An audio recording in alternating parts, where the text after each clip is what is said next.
Gorilla says, why is it bad as a white person to say that you want to live around other white people? Why is that bad? Without saying more racism. Why is it as why a it's white... bad is because of your racism. Well, but we can do this without saying racism. We can. We're better rhetoricians than most of the people on the right. So let's actually flex those muscles real quick. Why is it bad as a white person to say you want to live around other white people? Let's start by asking a different question. Why is it that you would rather live around other white people? Are there any specific traits that you believe they have that other people lack that is integral to that is like intrinsic to their whiteness? Do you believe that there are traits intrinsic to whiteness that make them better predisposed to be your neighbors? If you believe that, now you have to start justifying why you have a problem with every single made-up fucking race on the planet. I didn't have to call you racist, but you 100% will say something weird as shit about barbecues. Yeah, but also diversity is strength. Yeah, like, that is a truism, but then you have to justify that one. Life is just fucking better when there's more people with differing opinions and upbringings and cultures. Yeah. It's more interesting. It's richer. It's just better. No, I can agree with that. Ninjas, thank you for gifting out 3 community subs.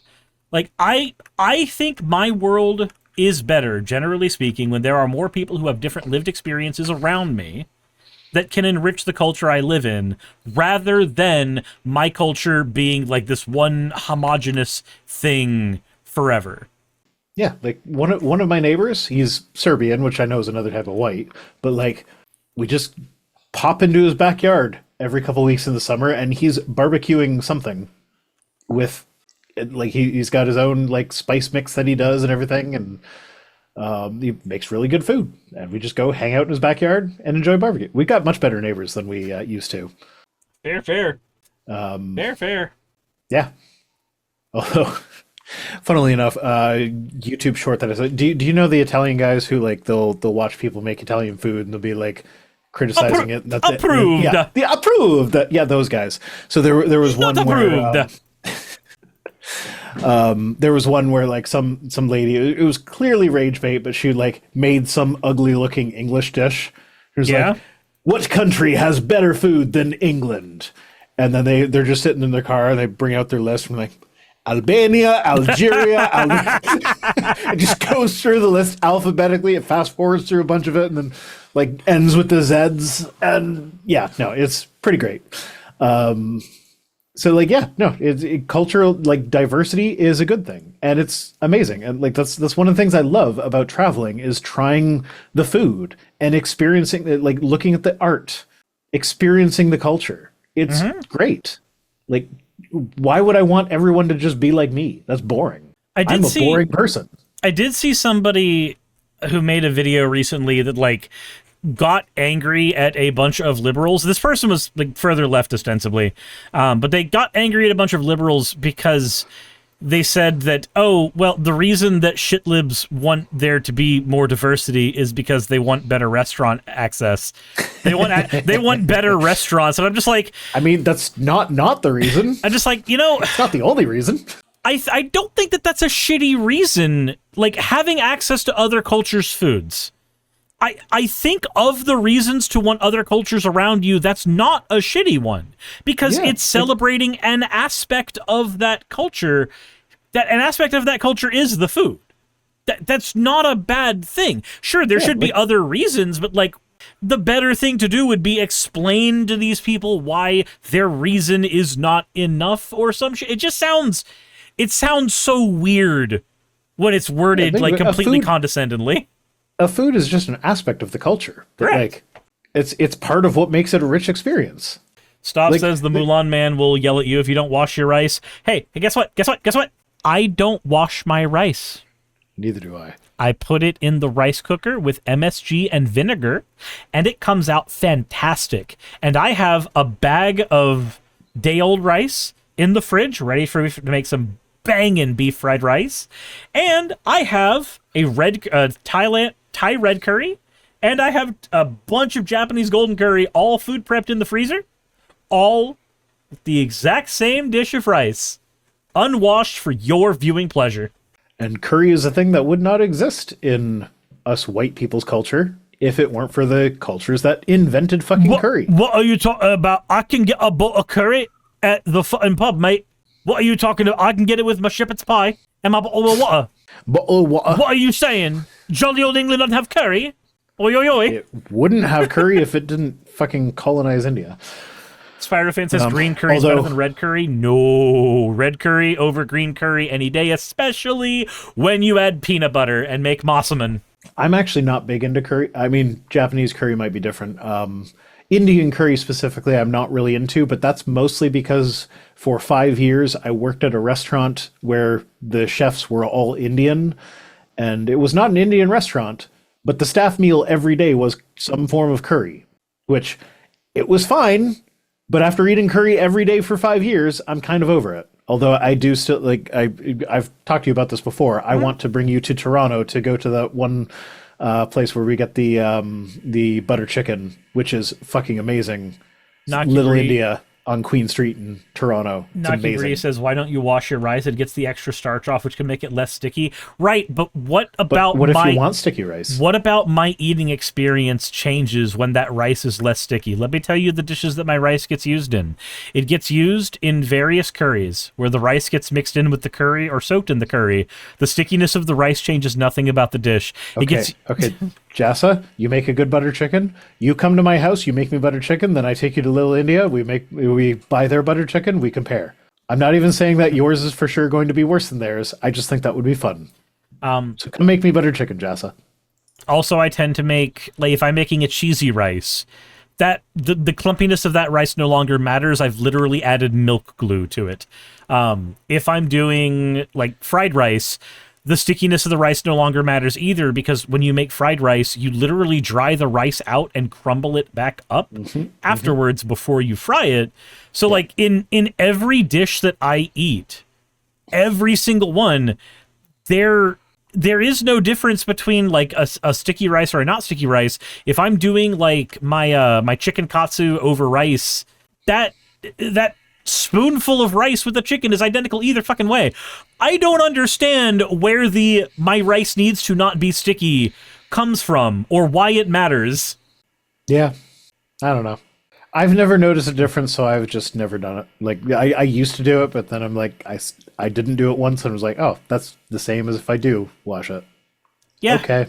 Like, it doesn't change enough to warrant the extra work, and there are certain acquiescences that I will make in cooking to guarantee that I will make a meal again, as opposed to putting myself through hell just for the shits of it. And an extra 2 or 3 minutes to wash my rice is not worth it when that's one more barrier for my brain to go, you could just order out instead. I could just choose not to do that. Yeah. Also, Dead Domain, thank you so much for the raid. How's it going? Dead Domain! How was your stream? Dead Domain's good people. Fadio says, joke's on you, I'm banned there. Oh, wait, no, I'm not. How's it going?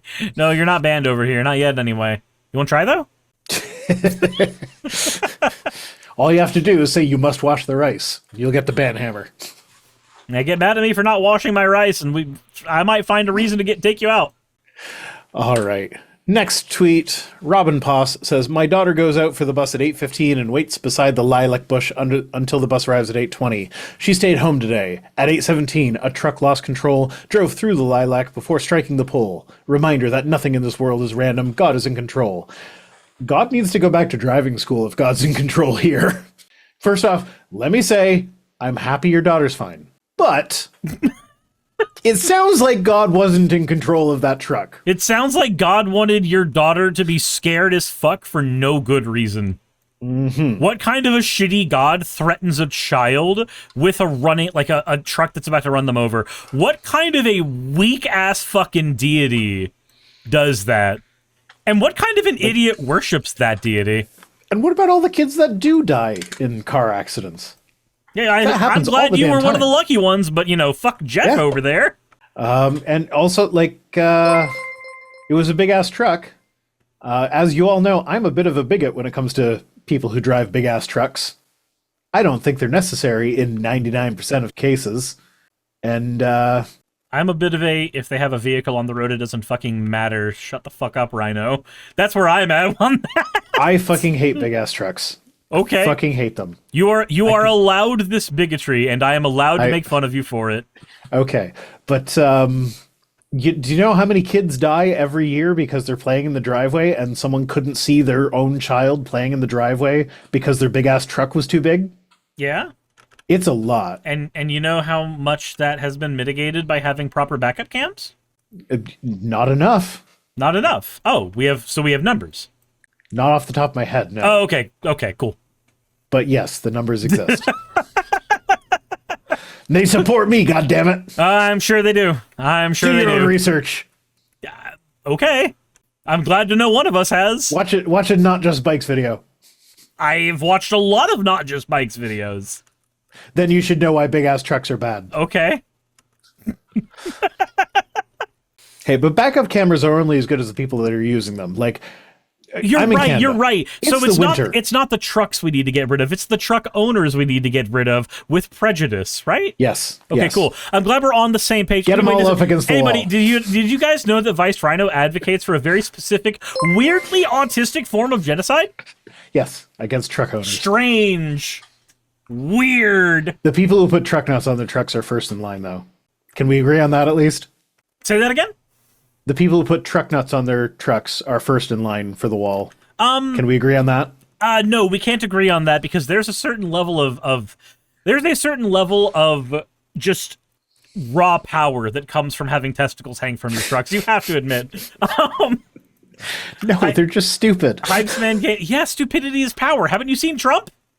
Hypesman Gaming says favorite live action movie you've recently seen? Aliens. I had never seen the Alien franchise until literally like a week or two ago. I don't remember what the last movie I saw was. Oh, no, the last movie I saw was Wicked. The second one. It was pretty good. The first one was better. But I mean, I knew that was going to be the case because the musical kind of falls apart in the second act, and this is just a movie version of the musical. So it fell apart in the second act. Raven says, unless you require a big truck for a profession, I don't see a good reason to have one. Yeah, so here's the thing.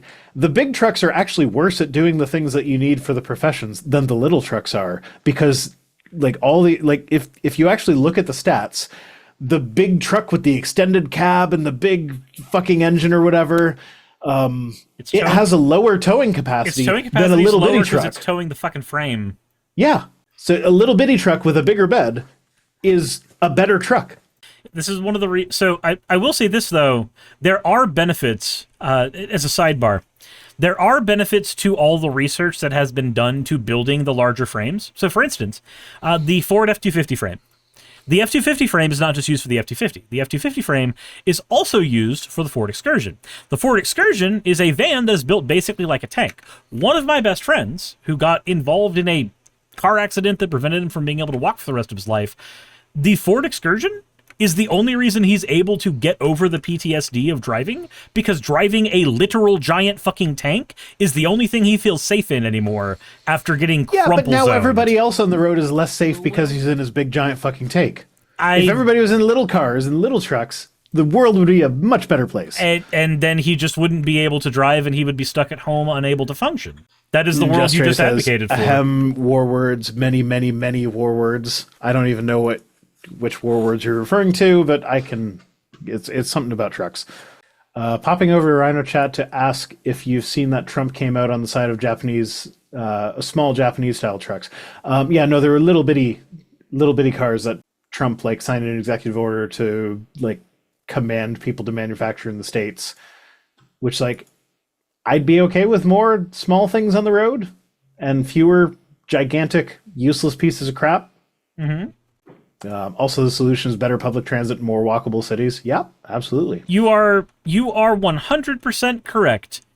May I add you the counter? I live in rural Georgia.